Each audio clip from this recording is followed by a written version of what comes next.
No bondation of uniform. Wear as you wish. This is your last year in the uniform, and I wish all of you the good score in +2 class.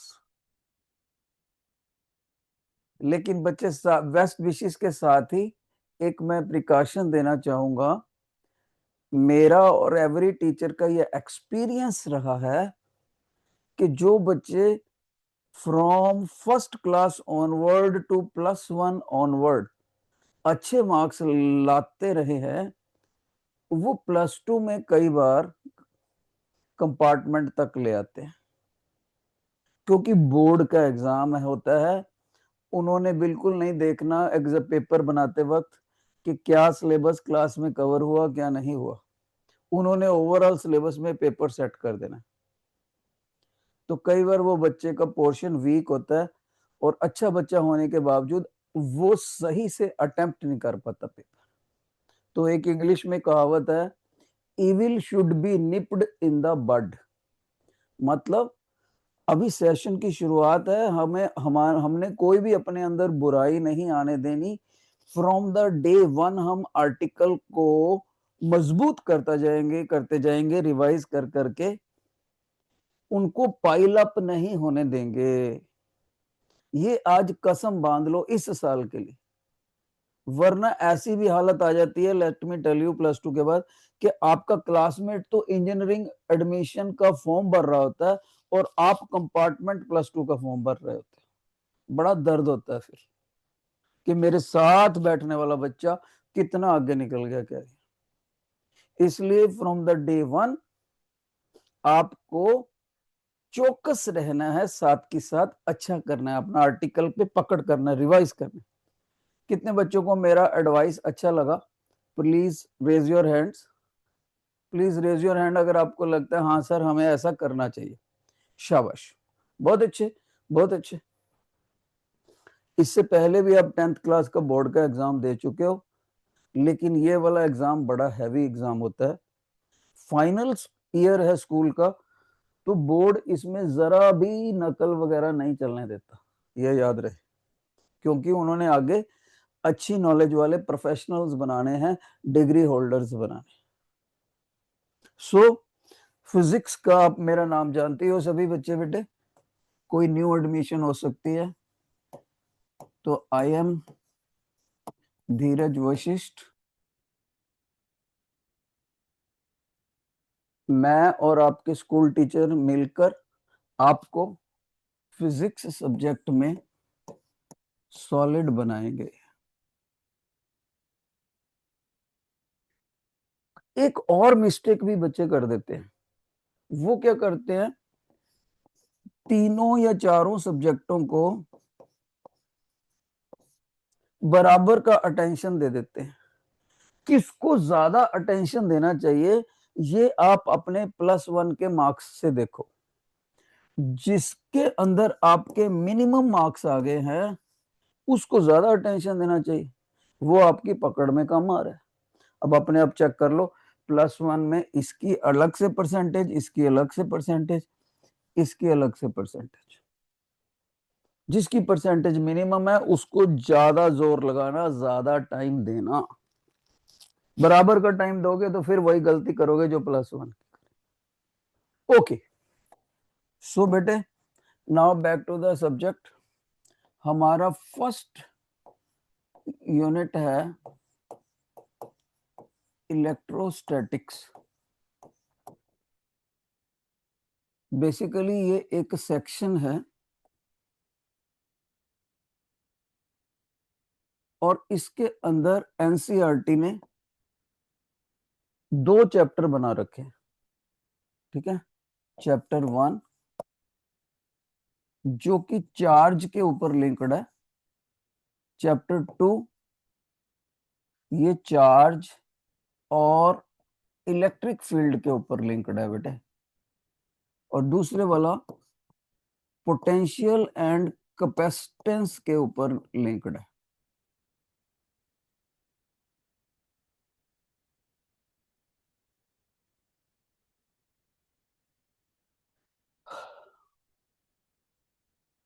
एक बात याद रहे, अगर first chapter आपको समझ नहीं आता तो सेकंड का बिल्कुल भी मतलब नहीं है समझ आ जाए। और अगर ये दोनों चैप्टर आपके कमजोर रह जाते हैं तो पूरे सिलेबस में से 3 चैप्टर और कमजोर हो जाएंगे आने वाले चैप्टरों में से। सो इसलिए वेरी अटेंटिव। आज मैं अपने बच्चों को इस चैप्टर पे बातचीत करूंगा, इंट्रोडक्टरी लाइट लाइट लेक्चर लेंगे आज। शाबाश। So let's proceed now. Electric charge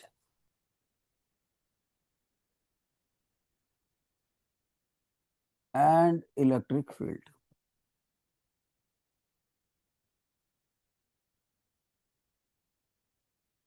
अभी अभी जो मैंने दोनों चैप्टर लिखे थे यहाँ पर अभी इरेज करे हैं, उन दोनों को मिलाकर आमतौर पर 8 से 9 मार्क्स का क्वेश्चन आते हैं। ओके, तो इसमें से बेटे हमने सबसे पहले स्टडी करना है कि आखिर इलेक्ट्रोस्टैटिक्स होता क्या है। इलेक्ट्रोस्टैटिक्स, लिसन, ये पर्टिकुलर वर्ड दो वर्ड्स को मिलाकर बना है। इलेक्ट्रो वर्ड इन्होंने इलेक्ट्रॉन से लिया है और स्टैटिक्स का मतलब होता है not movable, not movable, at rest. इसके अपोजिट वर्ड क्या होता है? Dynamics, in motion. ओके, तो इलेक्ट्रॉन चार्ज्ड पार्टिकल्स में से सबसे ज्यादा पॉपुलर है, चार्ज्ड पार्टिकल में से। तो इसलिए हम कह सकते हैं इलेक्ट्रॉन जो है बेस्ट एग्जाम्पल ऑफ चार्ज है, चार्ज्ड पार्टिकल। बाकी भी होते हैं चार्ज पार्टिकल, जैसे कि अल्फा पार्टिकल, जैसे कि प्रोटॉन वगैरह वगैरह। तो इस चैप्टर में हमने चार्ज के बारे में स्टडी करना है। चार्ज के बारे में बेसिक नॉलेज बेटे इस चैप्टर में, उसके बेसिक्स, उसकी प्रॉपर्टीज, उसके रिजल्ट्स, उसके डेरिवेशंस, उसके कॉन्सेप्ट्स। लेकिन इन सभी को गहराई में करते करते एक शर्त को कायम रखना है कि ये चार्ज कभी भी मोशन में ना आए, रेस्ट पे रहना चाहिए। अगर ये मोशन में आ गया तो एक धारा की तरह बहने लगा, मूवमेंट में आ गया, तो धारा की इंग्लिश होती है करंट। तब इसको करंट इलेक्ट्रिसिटी के चैप्टर में पढ़ते हैं, जिसके बारे में थोड़ा बहुत आप ऑलरेडी 10th क्लास में पढ़ के आए हो, पर वो नया यूनिट है। यहां पर चार्ज हमारा रेस्ट पे रहेगा। ठीक है बेटे? तो कोई बच्चा बोले सर फिर आप इसकी डेफिनेशन क्या बनाओगे? तो मैं कहूंगा बेटे देखो, प्रिंसिपल्स भी पढ़ने हैं, लॉज भी पढ़ने हैं, ये सारी चीजें लगा दो बस। देखो, detailed study of basics, properties, results, derivations, concepts, principles and laws of electric charges provided charges are at rest. इसकी डिटेल्ड स्टडी को इलेक्ट्रोस्टैटिक्स बोलते हैं। एक बार फिर से सुनो, electrostatics is the detailed study of basics, principles, laws, results, derivations, concepts, properties of electric charges, electric charges provided, शर्त क्या है? Provided charges are at rest, कभी भी वो मोशन में नहीं आने चाहिए। तो बच्चा मेरे से कोई सवाल करे, सर इसका मतलब आपने खुद ही इलेक्ट्रिसिटी के दो पार्ट कर दिए हैं बेसिकली। मैंने कहा बेटे what do you mean? Sir आपने खुद ही बोला था जब चार्ज मोशन में होता है तब करंट इलेक्ट्रिसिटी आप चैप्टर कराओगे, और जिसके बारे में कुछ पार्ट हमें पता भी है 10th क्लास में। तो दूसरा आपने इलेक्ट्रोस्टैटिक्स बोल दिया, क्या ऐसी बात सही नहीं है सर? तो टीचर कहेगा यस, ये बात बिल्कुल सही है। इलेक्ट्रिसिटी को दो हिस्सों में बांट सकते हैं। तो कुछ बच्चे नॉन मेडिकल में लेट लूट बैठ रहे थे, इसलिए मैंने बड़ा बड़ा स्लो स्लो करके इसको बताया, एक्सपेंड करके, ताकि बच्चे सेटल हो जाए। अब अपने आप से पूछो, क्या आपको इलेक्ट्रोस्टैटिक्स की डेफिनेशन प्रॉपरली समझ आ गई? जिनको आ गई है please raise your hand, please raise your hand. शाबाश शाबाश, बहुत अच्छे। मेडिकल के स्टूडेंट्स का रिस्पांस। नॉन मेडिकल ने अभी ज्वाइन करा है, एक बार फिर से बोल देता हूं। Electrostatics is the detailed study of basics, principles, properties, laws, derivations, results, concepts of electric charges provided charges are at rest. Move नहीं करते होने चाहिए। दूसरी बात बेटे, क्या इस इलेक्ट्रोस्टैटिक्स की इस डेफिनेशन को कोई पेपर सेटर और नाम से भी जान सकता है? तो यस, इसके दो नाम और हैं। अगर बोल दे डिफाइन दैट, तब भी आपने यही कुछ लिखना है। एक नाम है इसका फ्रिक्शनल इलेक्ट्रिसिटी,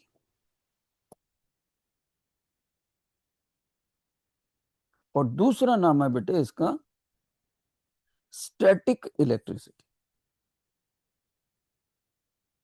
और तीसरा नाम तो आपको पता ही है इलेक्ट्रोस्टैटिक्स।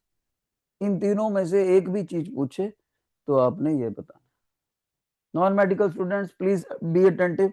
अगर हमारा चार्ज मूव ना करे, किसी जगह पर रेस्ट में रहे, तब उसके बेसिक कॉन्सेप्ट्स को स्टडी करना, प्रॉपर्टीज एंड प्रिंसिपल्स को स्टडी करना, लॉज और डेरिवेशन और रिजल्ट्स को स्टडी करना डिटेल में, वेक्टर नॉलेज के साथ, तब उसको इलेक्ट्रोस्टैटिक्स बोलते हैं। शाबाश। अब उम्मीद है सभी बच्चे सेटल हो गए, तो मैं आगे बढ़ूंगा।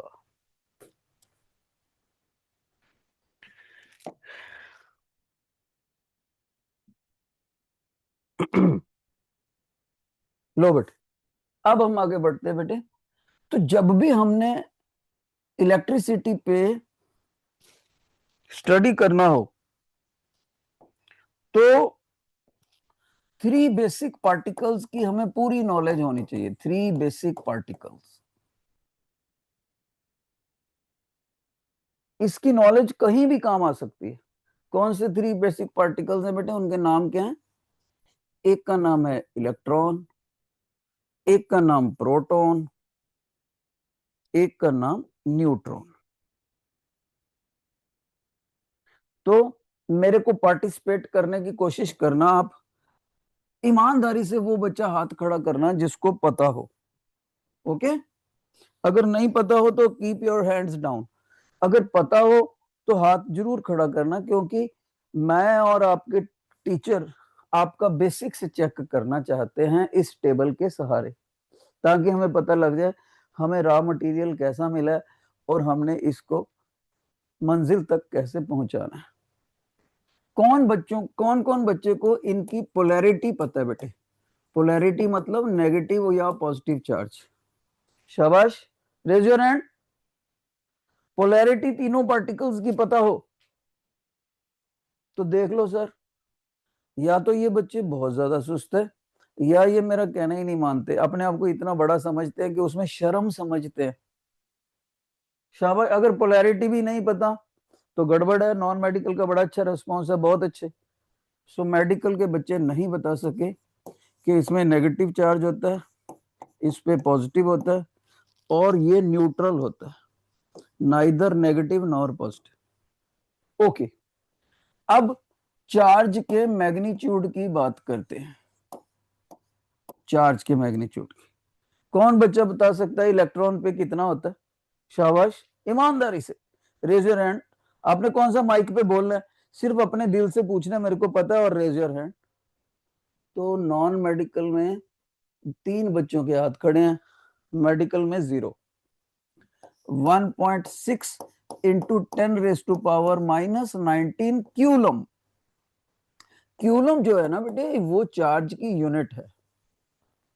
जैसे मास की यूनिट किलोग्राम, लेंथ की यूनिट मीटर। तो चार्ज को मापना हो कि ज्यादा है कि कम है, क्यूलम यूनिट में बताएंगे। प्रोटॉन के ऊपर भी सेम चार्ज होता है, सेम। और न्यूट्रॉन क्योंकि न्यूट्रल ही बोल दिया, तो इसके ऊपर 0 क्यूलम चार्ज बोला जाएगा। बिल्कुल रट्टा लगाते रहना साथ के साथ, ये मत पोस्टपोन नहीं करना इस क्लास में, साथ के साथ याद करना है। ओके, कौन बच्चा मेरे को ये बताएगा कि इसमें से जो मास होता है किसका मैक्सिमम या किसका मिनिमम होता है? शाबाश, किसको पता है? Raise your hand. किसका मैक्सिमम किसका मिनिमम? Raise your hand. इस बार नॉन मेडिकल में किसी का हाथ खड़ा नहीं है, मेडिकल में एक बच्चे को। इलेक्ट्रॉन बेटे इसमें लाइटेस्ट होता है और न्यूट्रॉन इसमें हैवीएस्ट होता है। नेचुरली ये मीडियम हो गया इन मास। अब सवाल ये पैदा होता है कि वो मास है कितना, मास है कितना किलोग्राम यूनिट में। किस बच्चे को तीनों का मास पता है? शाबाश बेटे, मैंने कौन सा पूछना, लेकिन झूठ नहीं बोलना, सच बोलना है। Raise your hand. Basic knowledge कमजोर है बच्चे आपका। इसका मास होता है 9.1 इंटू 10⁻⁻31 kg। यकीन मानो ये सारी बातें आपको 8th क्लास में पता होनी चाहिए।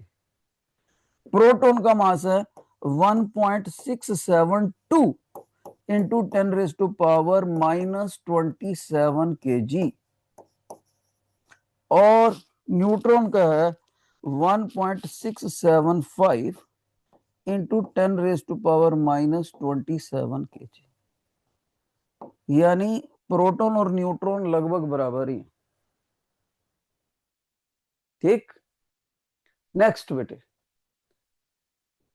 कौन से साइंटिस्ट ने इनको फर्स्ट टाइम इन्वेंट किया था? डिस्कवरर्स, डिस्कवरर्स, एनीबॉडी जो मुझे इनका डिस्कवरर बता सके? कोई किसी एक का पता है? चलो रेज योर हैंड। किसी एक का, तीनों में से अगर किसी एक का पता है, रेज योर हैंड।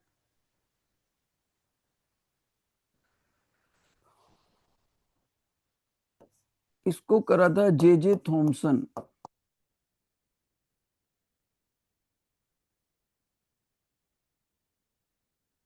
इसको करा था साइंटिस्ट चैडविक, और ये करा था गोल्ड स्टेन।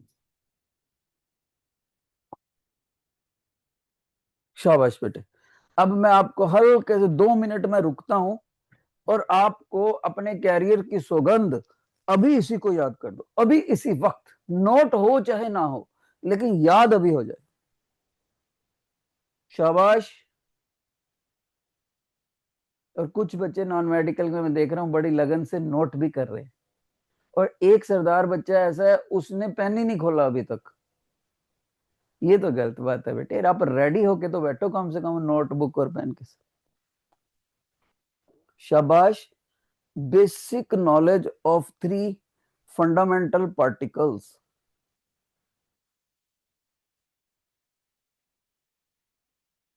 बहुत अच्छे, बहुत अच्छे।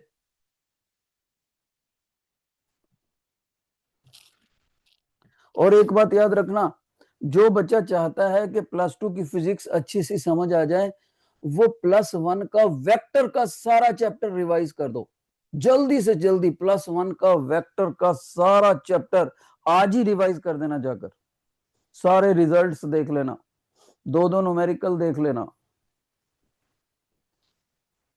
ओके, अब इसको भी हम मेमोरी में स्टोर करते हैं। Let's proceed further. देखिए बेटे, शाबाश, एक बार फिर से चेक करता हूं, आपने सिर्फ हाथ खड़ा करना है अपना। किस बच्चे को अभी तक मास ऑफ इलेक्ट्रॉन याद है? मास ऑफ इलेक्ट्रॉन अभी बताया था, raise your hand, raise your hand. Non medical response better. Okay, next next. किस बच्चे को न्यूट्रॉन का मास याद है? न्यूट्रॉन का, neutron neutron neutron, very good very good. Medical का बेटर है, बस 4 गर्ल्स ने हाथ नहीं खड़ा करा, बाकियों को पता है। शाबाश, बहुत अच्छे बहुत अच्छे।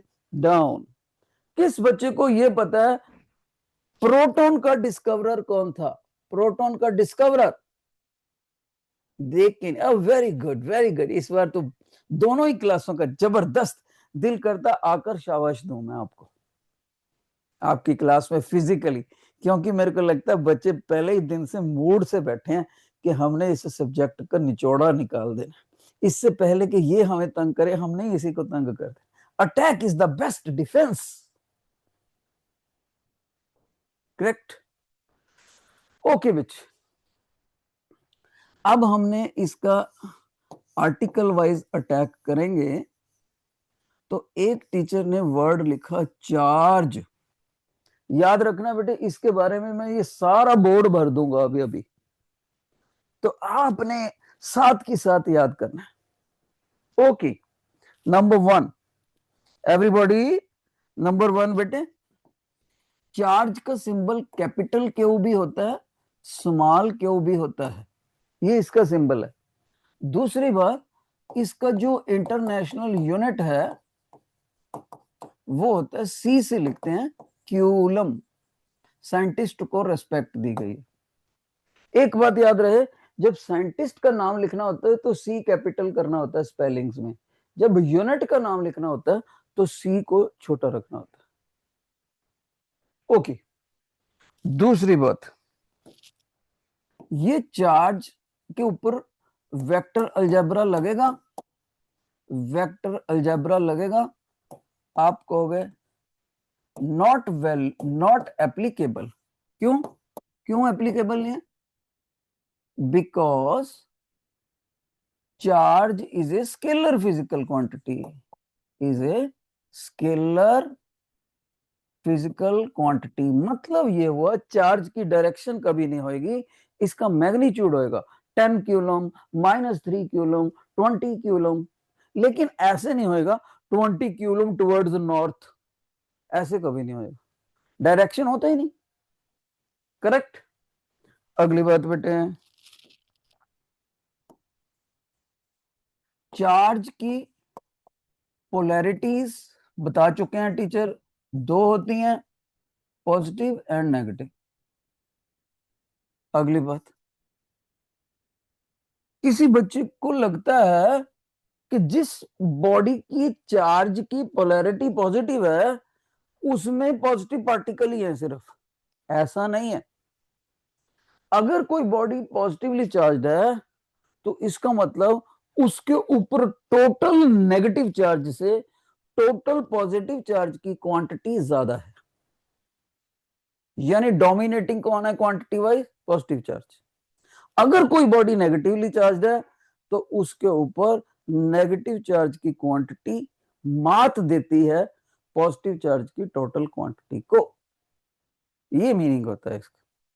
कभी भी ये नहीं सोचना जो नेगेटिव चार्ज है वो पूरी तरह से नेगेटिव ही है, उसमें पॉजिटिव नाम की कोई चीज नहीं, ऐसा वेरी रेयर होता है। ओके, अगली बात, ये जो चार्ज है ना, ये फॉलोज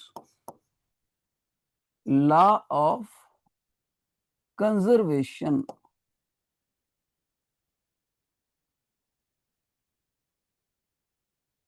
छोटी क्लासों में एक आप आर्टिकल पढ़ते थे, फॉरेस्ट कंजर्वेशन, जंगलों का संरक्षण।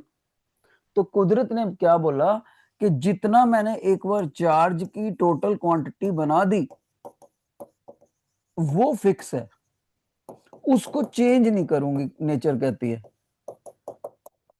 पर तभी तो जो चीज जितनी है उतनी ही रहे, संरक्षित रखना। आम का अचार गर्मियों में अच्छा नहीं लगता, दोबारा सर्दियों में काम आएगा, तो आपके मम्मा क्या करते हैं, उसमें सिरका और नमक डाल के रख देते हैं, पूरे सेशन के लिए बंद कर देते हैं उसको। वो प्रिजर्वेटिव का काम करता है, जैसा चार्ज होता है वैसे ही मिल जाता है। अब कुदरत कहती है मैंने जितना चार्ज देना था दुनिया को दे दिया, आसमान ये वो सब मिला मिलू के जितना मैंने पैदा करना था कर दिया, लेकिन चार्ज का कुछ पोर्शन इस बॉडी से उस बॉडी, उस बॉडी से इस बॉडी, इस बॉडी से इस बॉडी ट्रांसफर होने की फ्रीडम है, स्थानांतरण हो सकता है उनका, एक जगह से दूसरी जगह जा सकता है, लेकिन ओवरऑल क्वांटिटी हमेशा फिक्स रहेगी। ये होता है law of conservation of charge. Okay, एक बात और याद रखना बेटे, जब एक पॉजिटिव चार्ज और दूसरा भी पॉजिटिव चार्ज हो तो पक्की बात है कि ये रिपेल करेंगे। जब एक नेगेटिव चार्ज और दूसरा भी नेगेटिव चार्ज हो तब भी ये रिपेल करेंगे। तो आप एग्जांपल से ये समझ लो कि दो गर्ल्स में आपस में अच्छी दोस्ती है ही नहीं आपकी क्लास में, दो बॉयज में आपस में अच्छी दोस्ती है ही नहीं, लेकिन एक बॉय और एक गर्ल की नेचर आपस में बड़ी अच्छी मैच करती है, वो एक दूसरे को प्रैक्टिकल में मदद कर रहे हैं वगैरह वगैरह, इनकी अट्रैक्शन। तो वर्डिंग में इसको क्या बोलेंगे, charges with similar polarity repel each other, charges with opposite polarity attract each other. तो लोअर वाले केस में टीचर ने अट्रैक्ट लिखा, अट्रैक्शन, और ऊपर दोनों रिपल्शन। ओके बेटे, नेक्स्ट नेक्स्ट पॉइंट सुनो, शाबाश।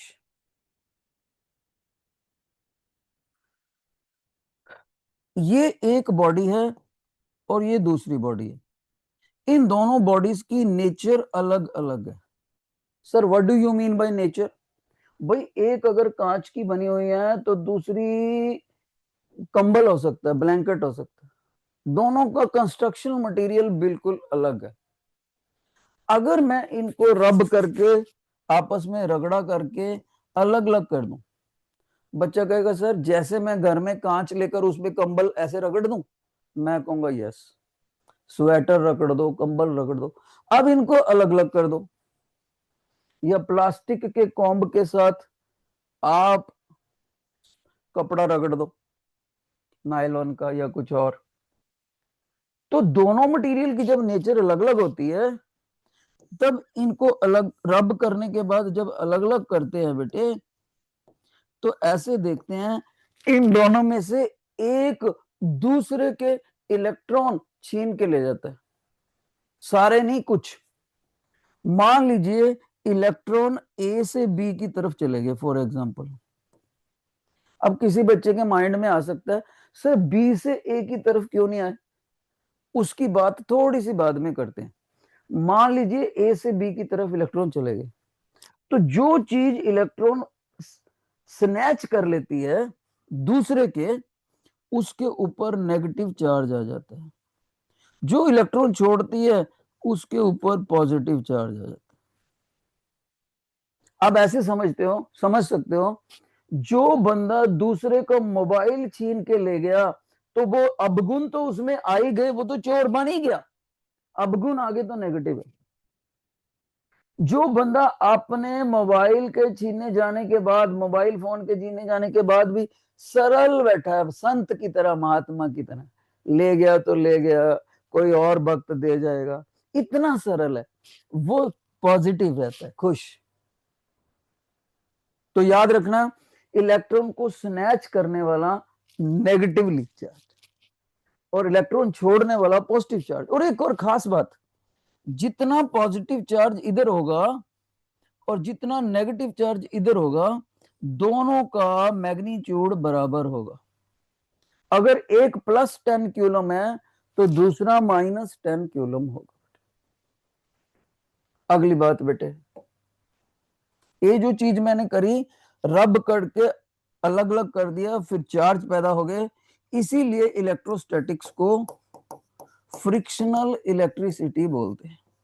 यानी रगड़ लगने के बाद, अलग करने के बाद दोनों अनचार्ज्ड बॉडीज बाद में चार्ज्ड बॉडीज बन गई हैं, फ्रिक्शन से चार्ज बना लिया।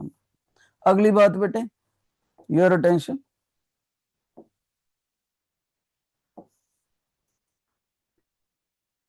एक ये डिवाइस होती है गोल्ड लीफ डिवाइस, हो सकता है थोड़ी बहुत तुमने पढ़ी हो।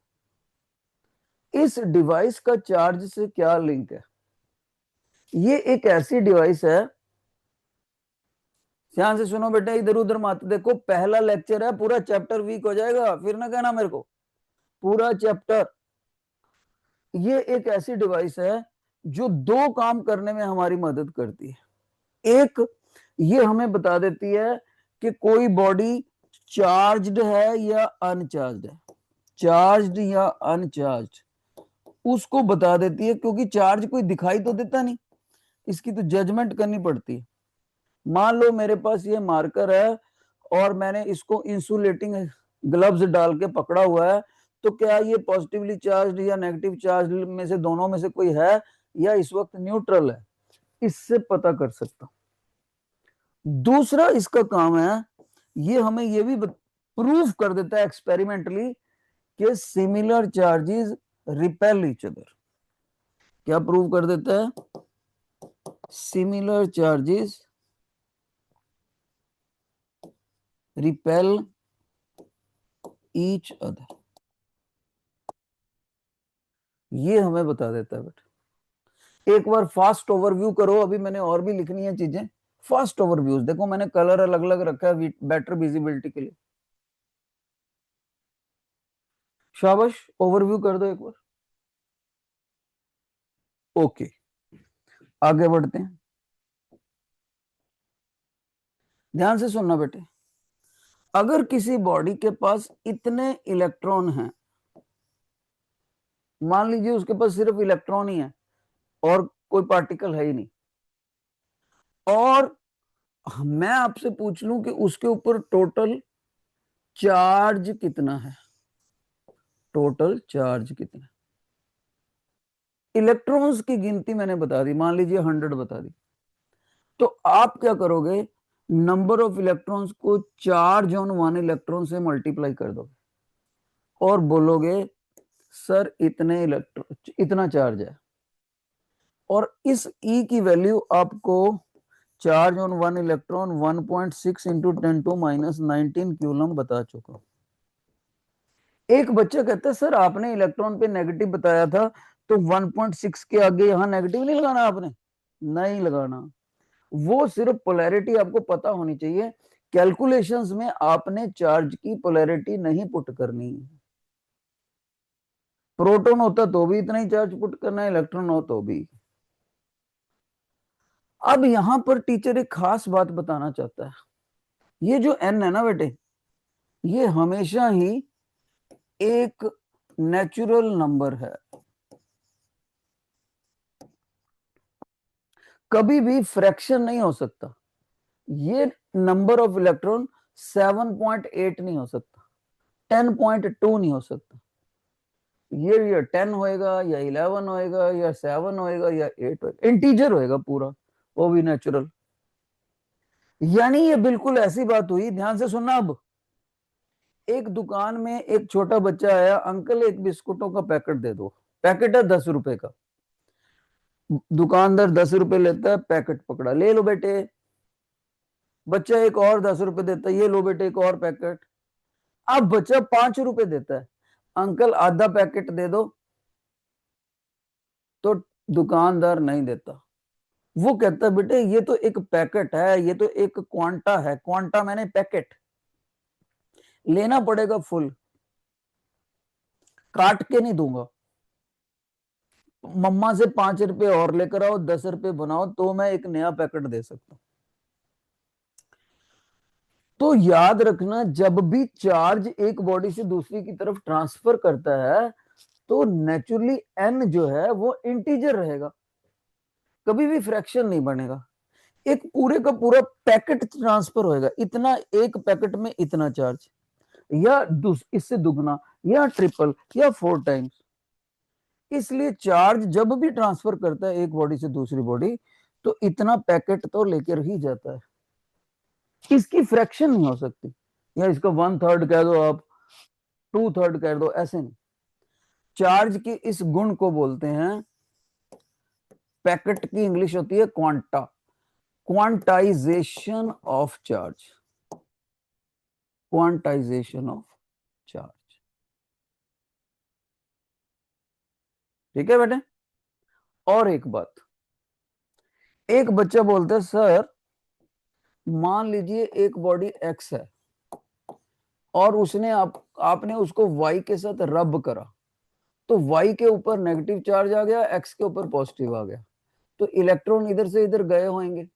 मैंने कहा यस। तो सर ये कितना चार्ज इधर चला गया, उसको निकालने के लिए क्या यही फार्मूला निकालना पड़ेगा? मैंने कहा यस। कितने इलेक्ट्रॉन ट्रांसफर हो गए वो देख लो, चार्ज ऑन 1 इलेक्ट्रॉन, तो इतना चार्ज नेगेटिव बना, इतना ही पॉजिटिव बना। लेकिन सर जब इधर से इधर जाएगा तो इलेक्ट्रॉन अपना मास भी तो लेके जाएगा। यस। उस मास को कैसे कैलकुलेट करना है? Very simple. तो ऐसे मास ट्रांसफर्ड निकालना हो तो आप कहोगे नंबर ऑफ इलेक्ट्रॉन्स ट्रांसफर्ड, वही एन इधर, and mass of 1 electron. Sir mass of 1 electron में भूल गया। कैसे भूल गए बेटे? अभी थोड़ी देर पहले आपको बताया 9.1 10⁻⁻31 kg मास ऑफ इलेक्ट्रॉन है। Got it?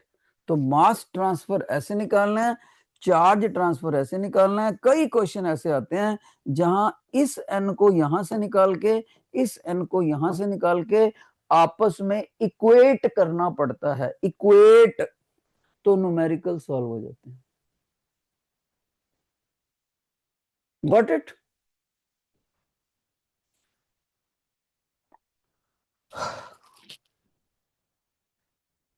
अगली बात,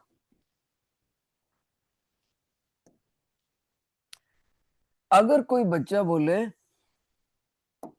सर मान लीजिए इधर से पॉजिटिवली चार्ज्ड पार्टिकल आ रहा है और इधर से नेगेटिवली चार्ज्ड पार्टिकल आ रहा है,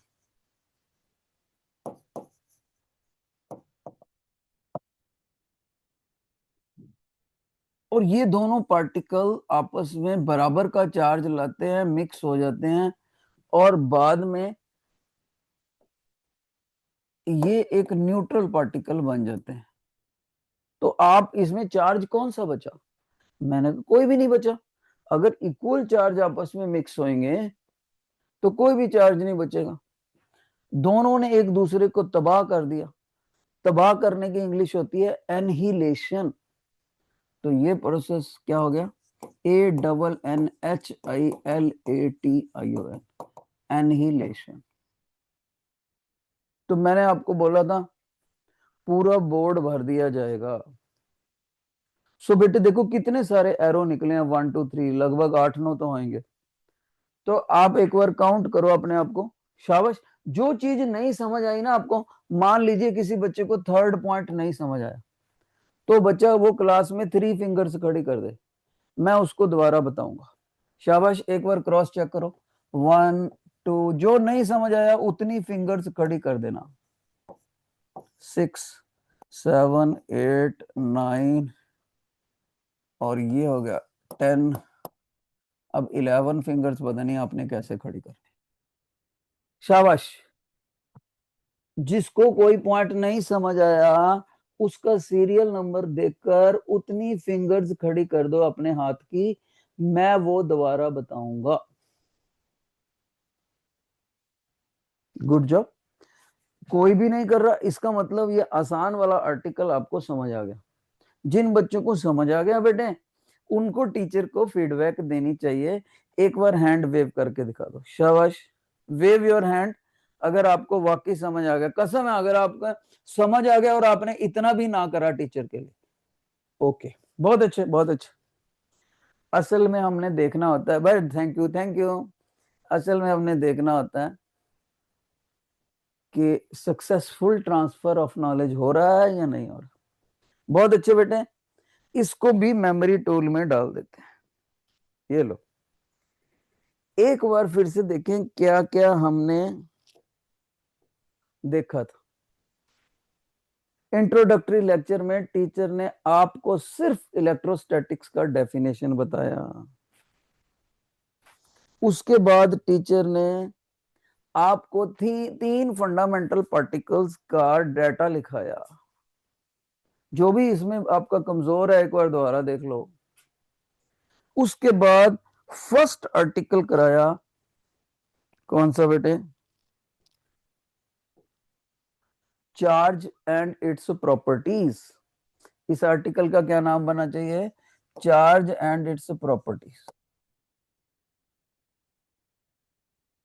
वेक्टर अलजेब्रा कभी नहीं लगेगा।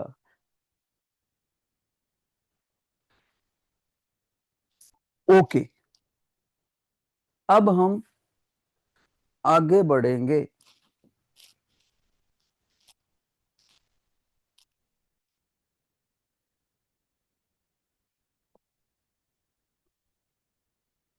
शाबाश।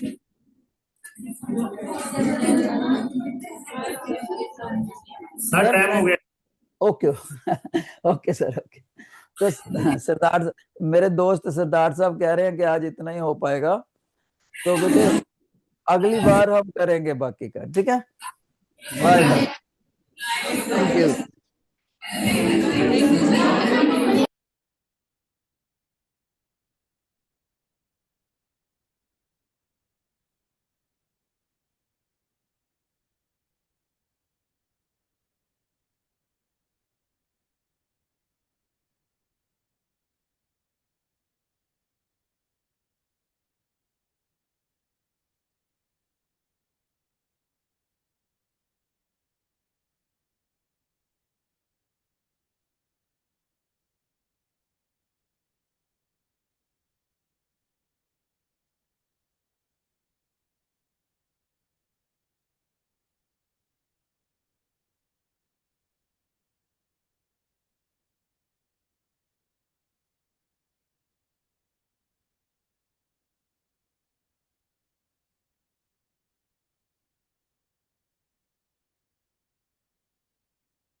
हो गया मैम। बच्चे आज इतना ही बहुत है कि बच्चे सारी आए थे, अच्छा जी।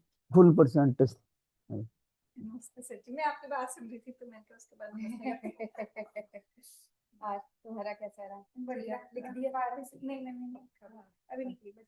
तो पार्टिसिपेट कर रहे थे बच्चे, ऐसा नहीं है पीछे वालों की तरह भुग्गे नहीं थे, मतलब खुद ही टीचर को भी आपने बोल ही दिया। हाँ हाँ।